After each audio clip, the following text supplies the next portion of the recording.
Welcome back, my beautiful souls, to the Jah Experience. I am Dr. Margo Lewis-Jah, and I am here with my handsome co-host, Joshua Shockley. And this is Out in the Open with Dr. Jah. This is the platform where we address challenging topics regarding emotional, mental, and sexual health topics. In our last segment, we covered relationship dynamics in terms of stages of a relationship. And from that question, we had a lot of additional questions come up. Josh, why don't you tell them about what the question was this week that we've selected? Yes, the question that we got the most this week was, why do people lose themselves in the context of a relationship?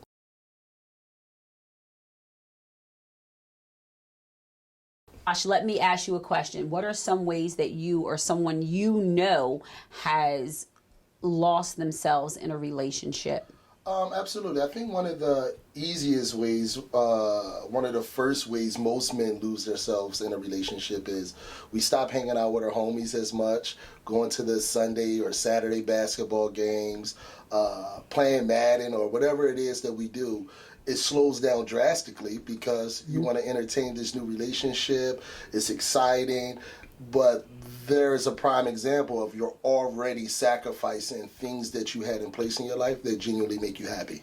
Yeah, so you're talking about losing some of your own autonomy or giving up some of the things, like, as you said, that help you find a balance for yourself. Absolutely. And losing yourself in a relationship, that can happen in a multitude of ways, right? So that can happen emotionally, mentally, spiritually, physically, financially, intellectually, that it can happen sexually, right? And so there are a number of ways that people can compromise in their relationships. Has that ever happened to you? Yes, definitely financially, emotionally. I think all the way around. Financially? You sacrifice something? Yes. Does this mean you were buying gifts and expensive things and...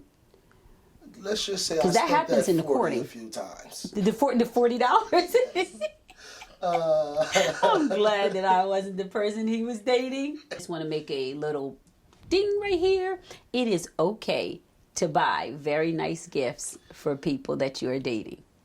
Yes, but it's also nice for them to buy you gifts too. What? A nice dinner is good? Yeah, I just feel like this 2022, bills are high, everything's high. I like that though. So You're I'm right. not saying split the bill in half, but definitely it should be a gratuity attached, maybe 30%. I agree. Yeah. I absolutely agree. I think that women, if you're dating someone, I think that we are asking for equality. This is a perfect time to do it. When you're in a relationship. I treat my ladies nice. Oh, so this goes back to the financial piece where he said he loses himself. And so we're just going to go back to that. So, okay, let's go back to that then. So financially, you feel like you've lost yourself in a relationship? I think we overextend ourselves. We all heard the saying of living champagne life on a beer budget. Absolutely. Yes, Absolutely. I have had the Budweiser budget. And we have had an Ace of Spades lifestyle. That's interesting. I don't think I want to hear any more about that. Thank you for sharing that part about your financial sacrifice in a relationship, because it appears that you've gone into your pocket several times and drawn out money or lent, whichever. But it seems like it was something that really changed the dynamic of a relationship for you. But I do think that it's important for us to all remember that the areas that I covered previously, identifying, spirituality, emotional, physical, even sexual, that people sometimes say, well, how can you lose yourself in those areas? But I could give examples for every area, especially the spiritual part. That's the one that I think often catches people off guard, as someone will say, well, how do you lose yourself spiritually? Well, I know individuals who have previously had a great connection with their higher power, and then somewhere in between the relationship, they will express that they don't feel as connected, or that they've not been putting in the devotion and the time that they would like to. And so you can lose yourself in a numerous of ways in the relationship. And I think religion is actually one of the things that we don't talk about as much. That happens a lot. I mean, you see it a lot. I agree. You see people converting just for marriage all the time. That's a very good point. And you you see people sacrificing those things on a daily basis that we don't pay attention to. And I think maybe that's a part of the issue. Yeah. That people aren't paying attention to the small details that affect us in so much, in a bigger way. And I agree with that. There's actually some rationale, I think, behind the behavior that creates over-enmeshment in a relationship. Sometimes I know that that is based on modeled behavior that we may have seen in our households, witnessed by our parents or grandparents and how they adapted in a relationship. Sometimes it's based on experience, right? And so sometimes experience in one relationship will trickle over or carry into what we do in another relationship. Sometimes it's also a lack of self-esteem or never having had your own sense of self, right? Yeah. And then there's another huge one that I know is really important, where people attempt to impress other individuals. And so in that, it becomes a people-pleasing process. And so that can be very challenging for individuals when they are trying to learn how to connect with someone and do it in a healthy way. Absolutely. And it can be very draining as Absolutely. well. And if for the person who is the pleaser, if you're not careful to pour back into yourself, Absolutely. before you know, you look up and you have nothing else. And you have nothing else to give. You have nothing else to pour into. Yep. And next thing you know, you're arguing, you're fighting, and that's that over-enmeshment where the boundaries get blurred. And part of a solution, part of being able to stay yourself and true to yourself is to create solutions in a relationship that will allow you to not be over-enmeshed. One of the biggest ones that I always find amazing that people happen to forget is how to be themselves. You talked about playing video games and having your own hobbies and going bowling and, going to the basketball court. I don't understand why when we get in a relationship, we have to stop those things. And it's okay even when we include the other person into the process, but those things are so important for us to do as an individual. And I think it's important for us to understand that we can include them, but it's okay if that's not their hobby. Absolutely. Just speaking about one of my past relationships, I love going to the movies. I was in a relationship for years, and we just never went to the movies. But I also never took myself. And it's one of the things that I've learned moving forward that I'm just not willing to sacrifice. I know who I am now. And like you said, it's very important that we know who we are as individuals, so when we go into these relationships, we know exactly what we're not willing to sacrifice. Yep. And you said something important also.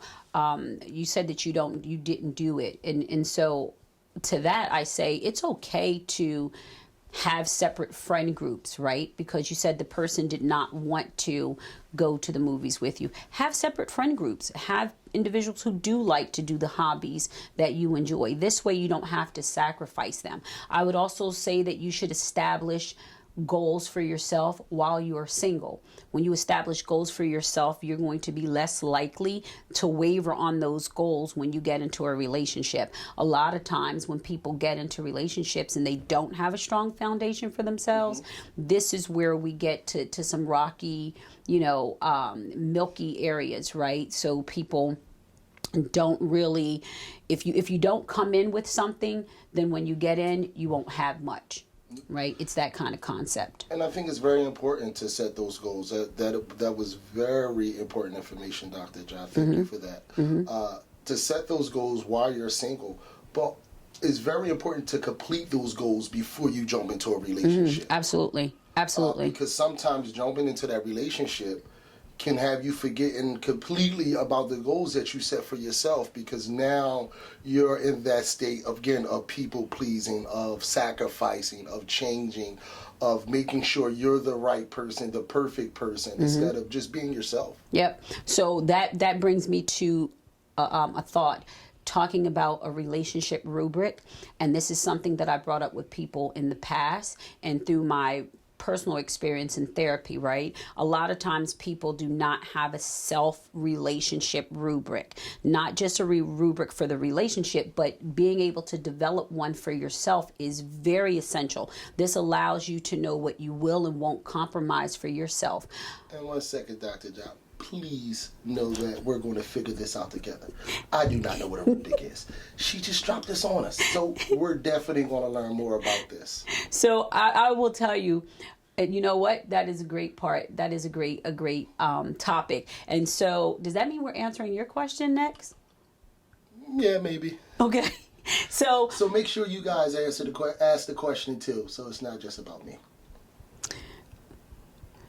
I don't know what I would do without him, honestly. So I'm just going to leave that at that, right there at that part. However, I will say that, my philosophy is that you can't know what you want from a relationship if you don't know how to define it for yourself. So being able to define who you are and what you want prior to you going into a relationship and developing a self rubric is going to be extremely important. And I don't want to leave you just hanging waiting to answer Joshua's next question. So I am going to share a relationship rubric would be things that you have that you've set for yourself and are important to you. So I will tell you a relationship rubric for myself was always to achieve a certain standard of education.